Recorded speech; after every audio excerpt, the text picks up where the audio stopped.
If you're a trader who wants to improve your trading performance and trade along with the big players, the first step is to implement supply and demand concepts into your trading strategy by identifying the areas where smart money has placed their orders.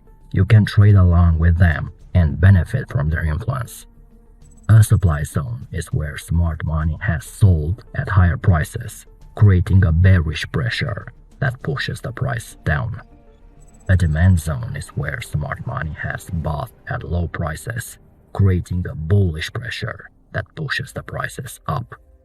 These zones act as potential turning points in the market, as smart money often leaves pending orders at these levels to fill their remaining positions.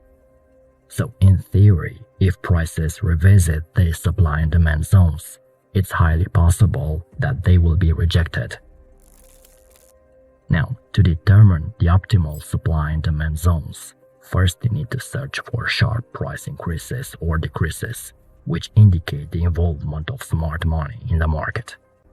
To identify demand zones, look for fast impulse moves, keeping a close watch on big green candles